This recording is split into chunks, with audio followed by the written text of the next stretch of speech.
Non è un caso che la mostra, ospitata al centro espositivo permanente di via San Nicolò a Treviso, si intitoli L'Ottocento, secolo smarrito, a sottolineare l'ingrato destino di una corrente artistica, quella del XIX secolo appunto, poco valutata rispetto al suo effettivo valore e soprattutto non così conosciuta dal grande pubblico. La rassegna, aperta fino al 31 gennaio 2013, dal lunedì al sabato, con orario 10:13 e 15:30, 19:30, mentre alla domenica viene contemplata soltanto la fascia pomeridiana ad ingresso assolutamente gratuito, lo ricordiamo, costituisce così l'occasione per ammirare artisti del calibro di Boldini, Fattori, Ciardi, Zandomeneghi e De Nittis, grazie ad opere emblematiche del loro tempo e dello spirito che ha animato questo secolo di passaggio verso l'arte moderna, nei cui confronti il curatore della mostra, Paolo Campopiano, autore tra l'altro di numerosi saggi sull'Ottocento, nutre più di qualche perplessità, giudicandola meramente speculativa, ovvero rivolta soprattutto al valore economico dell'opera in sé.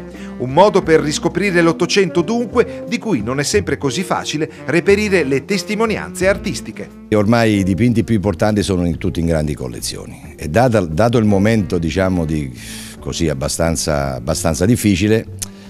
le opere rimangono in collezioni. Insomma, diciamo che il mercato offre sempre meno di quadri di una certa qualità. Già raccoglierne queste qui con alcune cose tipo il Fattori, il Boldini è già diventata un'impresa. Rovesciando la prospettiva, infine, quanto un quadro dell'Ottocento si può oggi ritenere bene rifugio? L'Ottocento è un secolo che si è comunque sempre rivalutato, non ha mai subito delle grandi impennate di prezzi, però